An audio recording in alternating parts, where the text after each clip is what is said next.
संतान की मंगल कामना और उसकी लंबी उम्र के लिए ज्योतिया व्रत रखा जाता है। महिलाएं ये निर्जला व्रत करती हैं जिससे उनके संतान को सुख की प्राप्ति हो। इस व्रत को संतान की सुरक्षा से जोड़कर देखा जाता है। 3 दिवसीय ज्योतिया व्रत का शुभारंभ आज नहाय खाए से शुरू हो गया है, जिसको लेकर आज सुबह से ही महिला श्रद्धालु मुंगेर जिला अंतर्गत पड़ने वाले प्रमुख गंगा घाट जैसे कि कष्टहरणी गंगा घाट, बबुआ गंगा घाट, सोजा गंगा घाट और कई गंगा घाटों पर पहुंचकर गंगा स्नान कर रही हैं और पूजा अर्चना करने पहुंची हैं। महिलाओं ने बताया कि इस दिन महिलाएं प्रातः काल जल्दी उठकर स्नान कर पूजा पाठ करती हैं।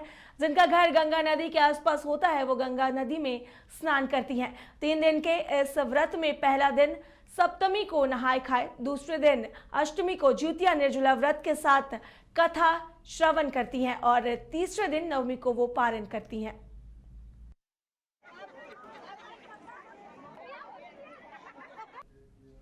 कैमूर में हथिया नक्षत्र शुरू होते ही जिले में मूसलाधार बारिश ने कहर बरपाना प्रारंभ कर दिया है। पहाड़ी और मैदानी क्षेत्र में दर्जन भर गांव जलमग्न हो गए।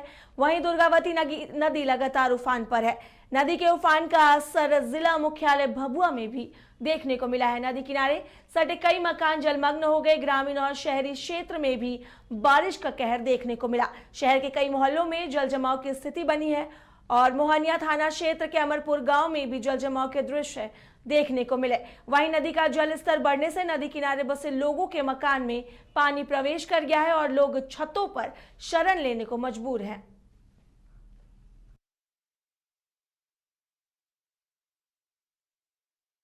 जैसा कि आप तस्वीरों में देख सकते हैं किस तरीके से कैमूर जिले में बारिश की वजह से जल जमाव हुआ है और शहरी से लेकर ग्रामीण क्षेत्रों में भारी जल जमाव देखने को मिला है। वहां पर नदियों में बारिश के पानी से नदियों में उफान आ गया और कई घर जलमग्न हो गए, जिससे लोगों को छतों पर आश्रय लेने को मजबूरन छतों पर आश्रय ले रहे हैं लोग और उन्हें आवागमन में काफी दिक्कतों का सामना करना पड़ रहा है।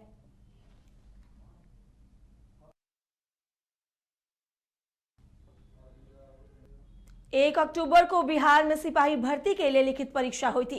प्रश्न पत्र लीक होने के कारण इसे रद्द कर दिया गया था। बिहार की सिपाही भर्ती परीक्षा पत्र लीक मामले में एसआईटी ने लखीसराय से मास्टरमाइंड चंदन को गिरफ्तार किया है। एसपी पंकज कुमार ने प्रेस वार्ता कर बताया कि चंदन कुमार की गिरफ्तारी सूर्यगढ़ा थाना क्षेत्र के जगड़पुरा गांव से हुई है और चंदन की गिरफ्तारी के बाद उसके मोबाइल फोन और उसके पास से बरामद महत्वपूर्ण दस्तावेज से यह साफ हो गया है कि इसका प्रश्न पत्र लीक मामले में बड़ा हाथ था। एसपी ने बताया कि चंदन के बैंक अकाउंट को फ्रीज कर दिया गया और उस अकाउंट से 16 लाख रुपए भी मिले हैं। एसपी ने बताया कि प्रश्न पत्र लीक मामले का मास्टरमाइंड दिल्ली में रहकर इस बड़े खेल को अंजाम देता था।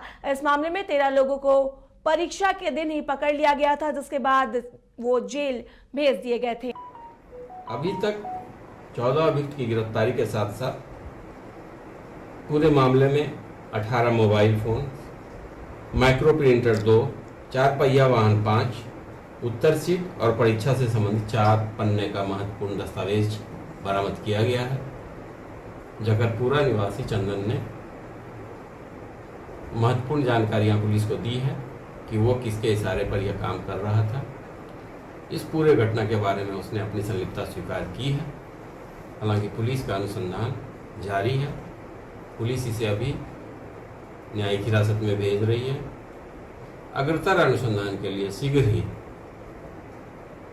इसको पुलिस रिमांड पर लिया जाएगा ताकि इस केस का पूरी तरह से उद्भेदन हो सके और जो मुख्य इसमें है स्थानीय व्यक्ति शामिल उस तक पुलिस पहुंच सके। सर, पूछताछ में क्या कुछ बताया है? कब से ये खेल चल रहा था? कौन है मास्टरमाइंड? बाहर के हैं या लखीसराय के हैं?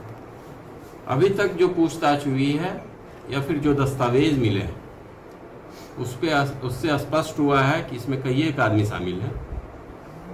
एक आध व्यक्ति के बारे में इसने ऐसा भी बतलाया है जो नौकरी में है और दिल्ली में रहता है। साथ ही कई अन्य स्थानियों के बारे में भी साक्ष्य मिले हैं और इसके मोबाइल से कई अहम दस्तावेज मिले हैं जिसको पुलिस अभी तक 14 अभियुक्त की गिरफ्तारी के साथ साथ पूरे मामले में 18 मोबाइल फोन, माइक्रो प्रिंटर 2, 4 पहिया वाहन 5। IIT जी नीट एस्पिरेंट्स के सपने को पंख देने आ गया है कंप्लीट सॉल्यूशन इंस्टीट्यूट। यहाँ है smart classroom, 1-to-1 doubt clearing session, ask the expert, video solution और भी बहुत कुछ। मतलब हम करेंगे आपको गाइड, बनेंगे आपके mentor. Foundation classes from class 6 onwards for your bright future. Visit complete solution institute.